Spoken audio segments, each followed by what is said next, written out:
વ્યાકરણના વિવિધ અંગો વિશેની માહિતી ધોરણ 8ના વિદ્યાર્થીઓ આપશે. નમસ્કાર બાળકો, હું છું વ્યાકરણ. તમે બધા મને જાણતા હશો. બોલો ક્યારથી? ધોરણ 1 થી. આજે હું તમને મારા પરિવાર સાથે મળવા માંગુ છું.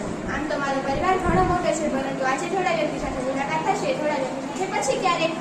હું છું આણંદ. બીજા શબ્દમાં કહીએ તો ધ્વનિ. તમારા મુખમાંથી નીકળેલી પહેલી ધ્વનિ હું છું.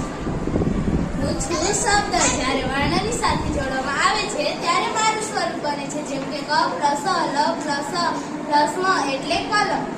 નમસ્કાર, હું છું વાક્ય. જ્યારે ઘણા બધા શબ્દોને જોડવામાં આવે છે ત્યારે વાક્યનું સ્વરૂપ બને છે, જેમ કે રીટા કામ સ્કૂલમાં કરે. ના ના, એમ નહીં, રીટા સ્કૂલમાં કામ કરે છે.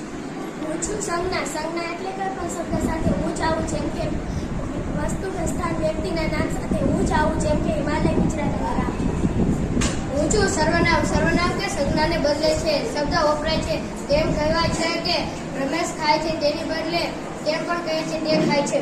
કાળ એટલે સમય. તો હું છું તમારો સમય. બીતેલો સમય એટલે કે પહેલાનો સમય તમારો ભૂતકાળ હતો. ચાલુ સમય એટલે કે હાલનો સમય તમારો વર્તમાન કાળ છે, અને આવનારો સમય તમારો ભવિષ્યકાળ છે.